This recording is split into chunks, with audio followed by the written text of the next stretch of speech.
சொந்த வீடு வாங்கணும் அப்படின்னா இதை நாம நிச்சயமா செய்யணும். திரும்பவும் சொல்றேன், 6 மாசத்துல இருந்து 2 வருஷத்துக்குள்ள இங்க வீடு வாங்கக்கூடிய வாய்ப்பு உங்களுக்கு உண்டு. ரெண்டாவது, நாசக்காரன் உள்ள இருக்கிறா, அவன் மறைந்து இருக்கிறா, அவன் ஒளிஞ்சிருக்கிறா. எப்போ உங்களை ஏமாறுறீங்களோ அப்போ உங்களை அவன் நாசம் செய்வான், உங்க கண்ணுக்கு தெரிய மாட்டான். ஸோ இந்த 48 நாள் சவால், இதை கெடுக்க அவன் பலவிதமான முயற்சிகளை செய்வான்.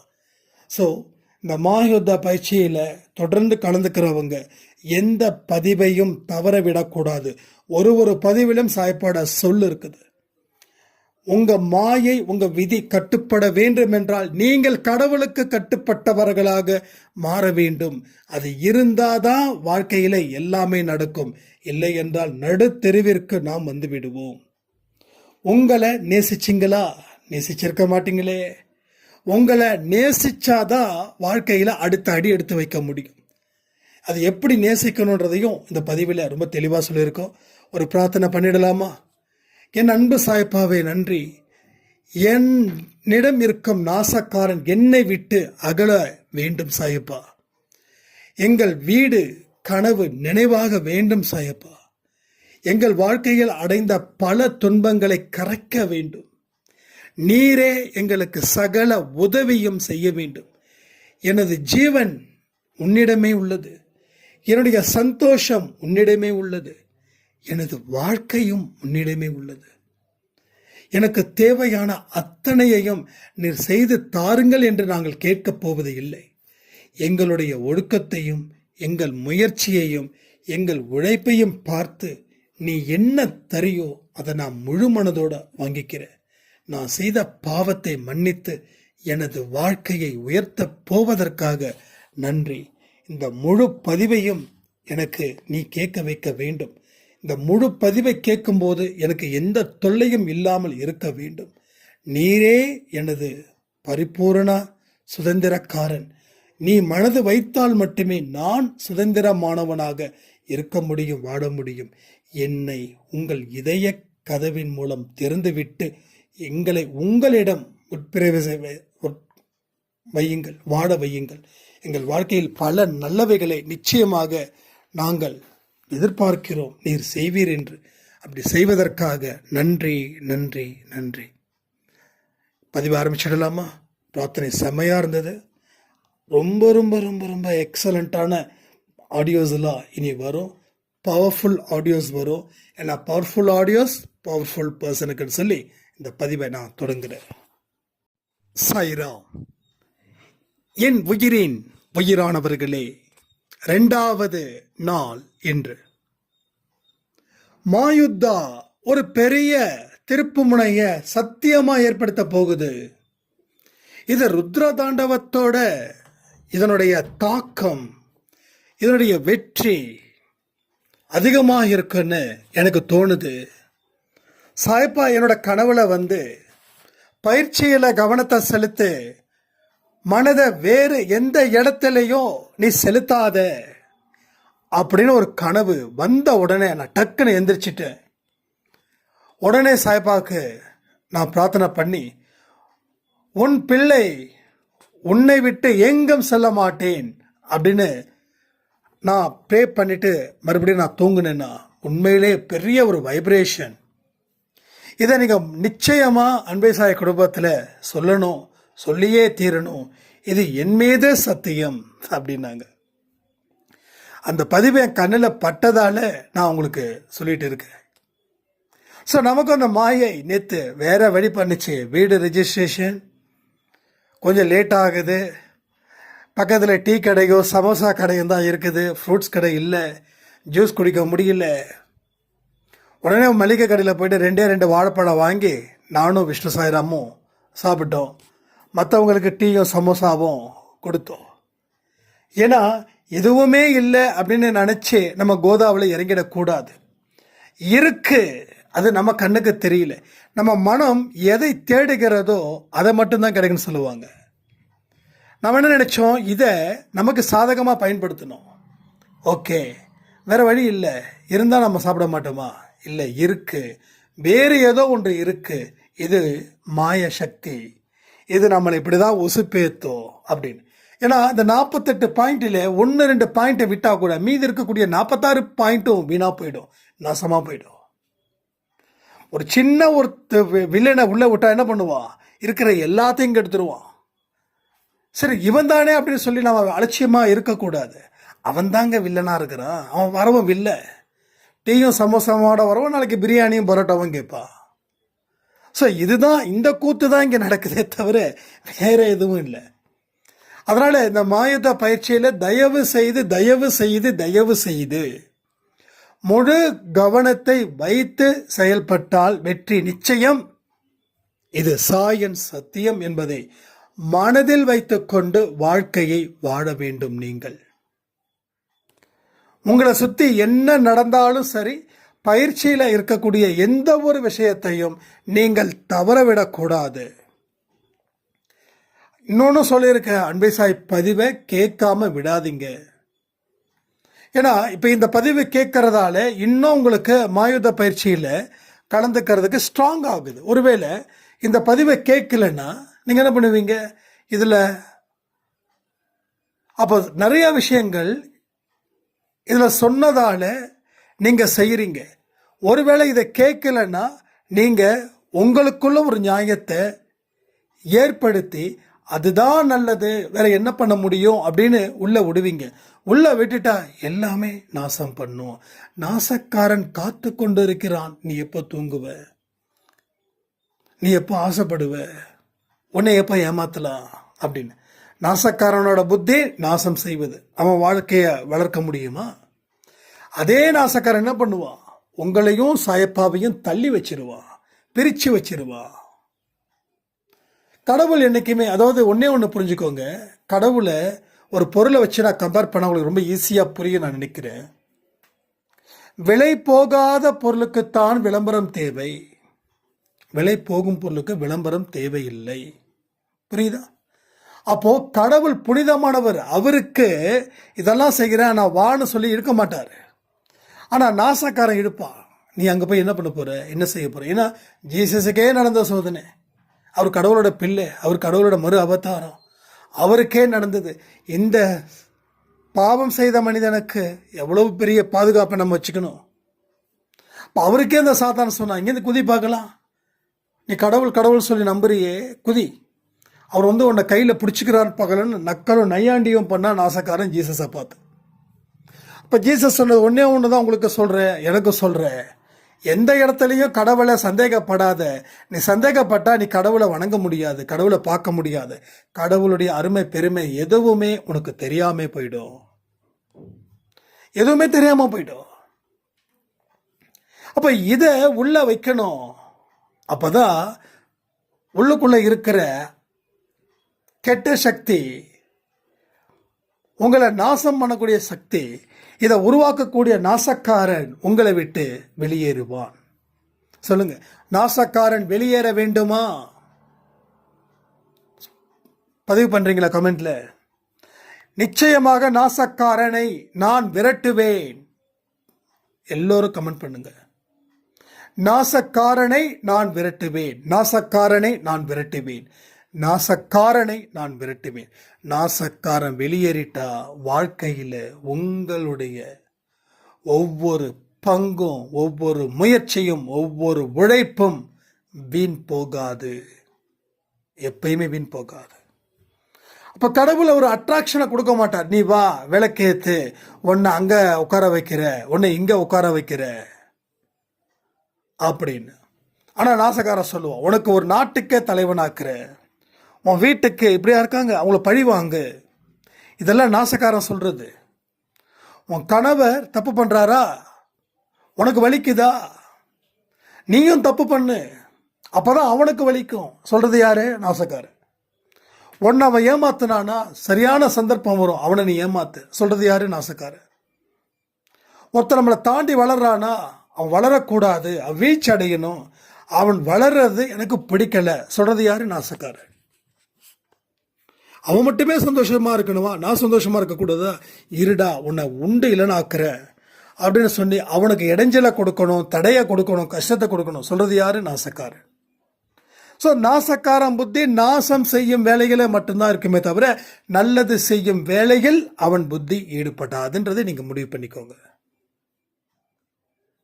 அப்போ இந்த 48 நாள் மாயுத்த பயிற்சியில நீங்க இருக்கும்போது, மாயுத்த யுத்தத்துல பயிற்சியில யுத்தம், மாயுத்த யுத்தத்துல நீங்க இருக்கும்போது நாசக்காரன் ஆசை காட்டுவான், நாசக்காரன் மோசம் செய்வான், நாசக்காரன் பல தடைகளை ஏற்படுத்தியே தீருவான். அதை எப்படி சமாளிச்சு வரீங்கன்றது தான் உங்க கணக்கு. அந்த கணக்கை சரி பண்ணிட்டா எல்லா பாழாப்போன கணக்கையும் நாம சரி பண்ண முடியும். இல்லை என்றால் ஒவ்வொரு கணக்கும் நஷ்டத்தை ஏற்படுத்தி அதன் மூலமா துக்கத்தை கொடுத்து அதன் பிறகு முடிவில்லாத ஒரு வேதனையை கொடுத்து இந்த உலகத்தை விட்டு துரத்தி விட்டுடும். மீண்டும் பிறப்பெடுத்து எங்க வரணும்? இங்கதான் வரணும். மீண்டும் இந்த சுமைகளை தாங்கிதான் ஆகணும். அப்போ இந்த பிறவியில் இருக்கக்கூடிய துன்பத்தை இந்த பிறவியிலே நீக்கிவிடு இறைவான்னு சொல்லி கேளுங்க. நீக்கி விட்டு விடுவாரு. ஆனா அதற்கு தகுந்த முயற்சியும் பிளஸ் உழைப்பும் இருக்க வேண்டும். இங்க பேசுறதுக்காக வரல, செயல்படணும். அதான் நான் சொல்றேன். அன்பே சாயில பார்த்தீங்கன்னா நிறைய ஈகோஸ் ஓடிட்டு இருக்குது, நிறைய ஈகோஸ். அதாவது வாட்ஸ்அப் குரூப்ல நான் சொல்றேன், நான் இவங்க இப்படி பண்றாங்க, அவங்க அப்படி பண்றாங்க, அது இந்த வேலை இங்க இருக்கவே கூடாது. யாரா இருந்தாலும் சரி, நான் தனிப்பட்ட முறையில் யாருக்கு நான் மென்ஷன் பண்ண மாட்டேன். ஆனா யார் எந்த மனநிலையில அந்த ஈகோயிசம் இருந்ததோ, போட்டி பொறாமை இருந்ததோ, தேவையில்லாம பழி சொற்களையோ, தேவையில்லாம அவங்கள மாத்தணும், அவங்க சரியில்லை அப்படின்னு யாராவது சொன்னீங்களோ அது உங்களுக்கு தான் நஷ்டமே தவிர வேற யாருக்கும் நஷ்டம் இல்லை. ஏன்னா கடவுளுடைய உத்தரவுக்கு நீங்கள் கீழ்ப்படிய வேண்டும். ஒரு போலீஸ் ஆபீசர் உத்தரவுக்கு அந்த போலீஸ்கார கீழே இருக்கிற ஆட்கள் எல்லாம் அந்த போலீஸ் ஆபீசரை இது பண்ணுவாங்க. மேலிடத்துல இருந்து என்ன வருதோ அதே போலதான் இராணுவமும் அதே போலதான் சாயப்பாவுடைய கட்டளையை மீறாதே. நீ கட்டளை மீறினா கடவுள் பனிஷ் பண்ண மாட்டாரு, கடவுளுக்கு பனிஷ் பண்ண தெரியாது. நீ திருடுனா அம்மாவுக்கு தெரியாம அப்பாவுக்கு தெரியாம ஏதோ ஒரு வீட்டில் திருடுனா அம்மாவுக்கு தெரியாம இருக்கிறதெல்லாம் அதிகபட்சமா கண்டிப்பாங்க, அம்மா அப்பாவும் தான் கண்டிப்பாங்க. வெளியில இருக்கிறவன் கண்டிப்பானா? தண்டிப்பான். கண்டிக்கிறதுன்றது வேற, தண்டிக்கிறதுன்றது வேற. கண்டிக்கிறது வாய் சொல், சின்ன அடி. தண்டிக்கிறதுன்றது வாய் சொல்லே கிடையாது, அடி உதைதா. ஸோ உங்களை கண்டிச்சுக்கிட்டே இருக்கிறாரு. நீங்க அதாவது உள்ள இருக்கிறதால உங்களை கண்டிக்கிறாரு. எது? சாயப்போட இதயத்தில் இருக்கிறதால. அவருடைய கொள்கைகள் கோட்பாடுகள் ஒன்றும் தேவையில்லை, பரவாயில்ல நான் பார்த்துக்கிறேன் அப்படிலாம் இல்லை. அன்பை சாய் சொல்றதெல்லாம் சும்மா அப்படி இப்படின்னு சொல்லிட்டு நீங்க உங்க இஷ்டத்துக்கு பண்ணீங்கன்னா கடவுள் தண்டிக்க மாட்டாரு. வெளியில இருக்கிறவன் தண்டிப்பான், வெளியில இருக்கிறவன் தண்டிப்பான். அப்ப கடவுளோட சொல்லுக்கு கட்டுப்பட்டவர்களா நீங்க நிற்கும் போது உங்க மாயை இன்னும் எக்ஸ்ட்ரா எல்லாமே கடவுளுக்கு கட்டுப்படும். நீங்கள் கட்டுப்படாமல் போனீர்கள் என்றால் அது உங்களை கட்டுப்படுத்தும். அது உங்களை கட்டுப்படுத்தணுமா இல்லை கடவுள் மூலமா அதை நீங்க கட்டுப்படுத்தணுமா இல்லை அது கட்டுப்படுத்த கூடாதான்றத நீங்க முடிவு பண்ணுங்க. நீங்க தான் முடிவு செய்யணும். Because this is your life, your way, your happiness, your sadness, your improvement எல்லாமே உங்க கையில, எல்லாமே உங்க கையில. எதை நம்புறீங்களோ அது, எதை நம்பாததோ அதுவும் நீங்க தான். சார் நம்புறத நம்பாமலோ நம்பாததை நம்புறதோ பண்ணீங்கன்னா இருக்கிறதுலே மிகப்பெரிய முட்டாள்தனம் மட்டும் இல்லை, மிகப்பெரிய துன்பத்துக்கு ஆளாக போறீங்க. இது துன்பத்துக்கு ஆளாக போறீங்கன்னு அர்த்தம். அப்போ உன்னுடைய வாழ்க்கையை நீ நேசி, உன்னுடைய சுத்தத்தை நீ நேசி, உனது புனிதத்தை நீ நேசி, உனது ஒழுக்கத்தை நீ நேசி, உன் மனதை நேசி, உன் உடலை நேசி. என்ன நான் நேசிச்சாதான் என் வாழ்க்கை நல்லா இருக்கும். இது பல பேருக்கு புரியல. நான் நேசிக்கணும்னா அழகுலையா? எஸ், மனம் என்ற அழகு.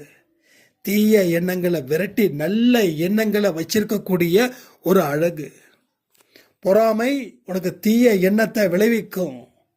ஆத்திரக்காரனுக்கு புத்தி மட்டு, பேசும் வார்த்தையை யோசித்து பேசு. மறுபடியும் பேசுனா நிறைய பேசிட்டா ரிட்டர்ன் எடுக்க முடியாது. பேசுனது ரெஜிஸ்டர் ஆகுது பிரபஞ்சத்தில், திருப்பி ஒன்று அது தாக்குது. நீ என்ன கொடுக்குறியோ அதை திருப்பி உனக்கு கொடுக்குது. அவ்வளோதான், ரொம்ப ஈஸி.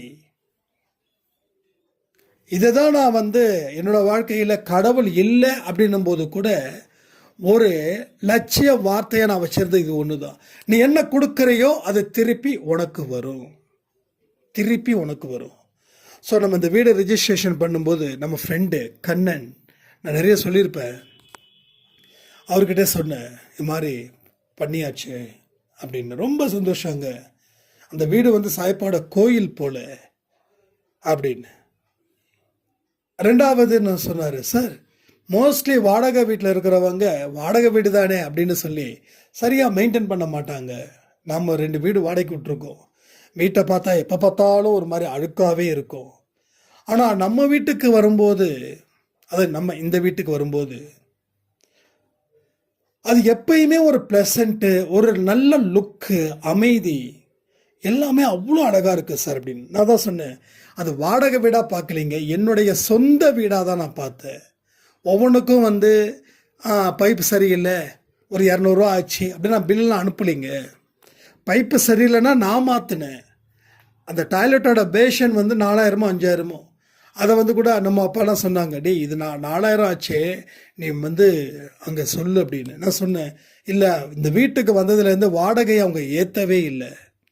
ஒவ்வொரு ஹவுஸ் ஓனரும் என்ன பண்ணுவாங்க, இயர்லி 500 1000 ஏற்றுவாங்க, சிட்டியை பேஸ் பண்ணி, எந்த ஊர் பேஸ் பண்ணி. நம்ம இங்கே கோயம்புத்தூரில் 500 to 1000 ரூபாய் ஏற்றுவாங்க. 500 ரூபாய் ஏற்றுறதே பெரிய வரும், 1000 ரூபாய் நார்மல். இப்போ 4 வருஷம் ஆகுது. ஒவ்வொரு மாதமும் 1000 ரூபாய் ஏற்றிருந்தா 12 மாதத்துக்கு 12,000. ஸோ அவங்க நல்ல மனசை படைத்தவங்க இருக்கும்போது நாமளும் நல்ல மனசாக இருக்கணும். அப்போ அந்த வைப்ரேஷன் கனெக்ட் ஆகுதுன்னு, அதனால் அவர் ஒன்றும் கேட்கல. அப்போது இந்த வீட்டை பார்த்து ஒருவேளை 1000 ரூபாய் ஏற்றி இருந்தாலும் நம்ம கேட்க போகிறது இல்லை, அது வேறு விஷயம். நான் ஒரு உதாரணத்துக்கு சொல்கிறேன். எல்லாமே ஒரு பெட்டர் அண்டர்ஸ்டாண்டிங்கில் இருந்துட்டா யாரையும் வஞ்சிக்க வேண்டிய, தண்டிக்க வேண்டிய அவசியமே இல்லை. அப்போ அந்த 6 மாதத்துக்கு ஒரு தடவை அதாவது சொல்லிட்டுலாம் வர மாட்டாங்க, சொல்லாமல் தான் வருவாங்க.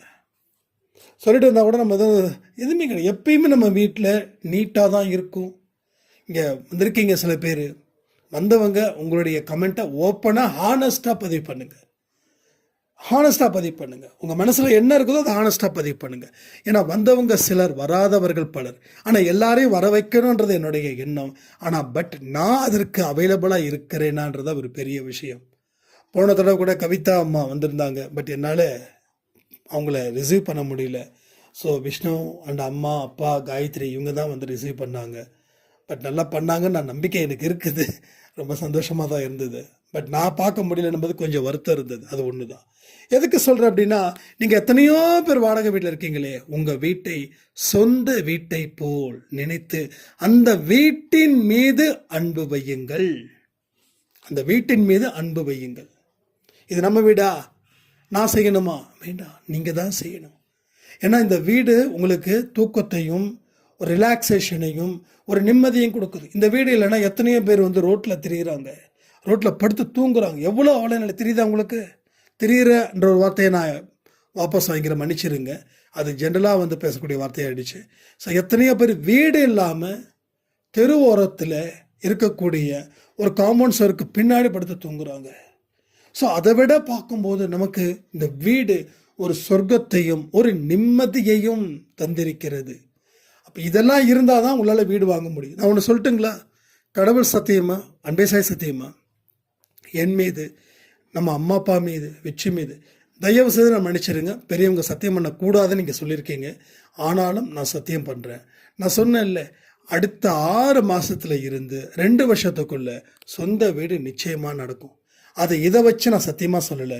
ஏன்னா போன மாதம் வரைக்கும் கூட எனக்கு தெரியாது இந்த வீடை வாங்க போகிறேன்னு. ஏன்னா போன மாதம் வாடகை கரெக்டாக தெளிவாக கொடுத்துருந்தோம். அப்போ வரைக்கும் தெரியாது. ஒரே அட்டம்ப்டில் ஒரே இதில் ஒரே டீலில் முடிஞ்சதுன்னா என்ன அர்த்தம்னா சாயப்பாவுடைய விருப்பம், இந்த வீட்டுடைய விருப்பம், இந்த பிரபஞ்சத்தோட விருப்பம், நாம் ஹவுஸ் ஓனர் கூட கனெக்ட் பண்ண விருப்பம், அவங்க நம்மக்கிட்ட ஒரு சொந்த பையனை போல் பார்த்துக்கிட்டாங்க. நேற்று அந்த அம்மா வரும்போது அவ்வளோ கண்கள்லாம் கலங்கி இருந்தது. தம்பி, உங்ககிட்ட இந்த வீட்டை ஒப்படைக்கிறது விற்கிறது எனக்கு அவ்வளோ சந்தோஷமாக இருக்குது, மன நிம்மதியோட மன திருப்தியோட நான் வாங்குறேன்ப்பா அப்படின்னாங்க. உண்மையிலே எனக்கு அது ஒரு நெகிழ்ச்சி வேற மாதிரி இருந்தது. ஸோ எதுக்கு சொல்கிறேன்னா, ஒவ்வொரு செயலும் ஒவ்வொரு எண்ணங்களும் ரெஜிஸ்டர் ஆகிருக்குது பிரபஞ்சத்துக்கிட்ட. அது திருப்பி கொடுக்கும். அது திருப்பி கொடுக்கறது எப்படிப்பட்டதுன்றதை பேஸ் பண்ணி உங்கள் வாழ்க்கை வாழுங்கன்னு சொல்லி பதிவை நான் முடிக்கிறேன். ஜெய் சாய்ராம்.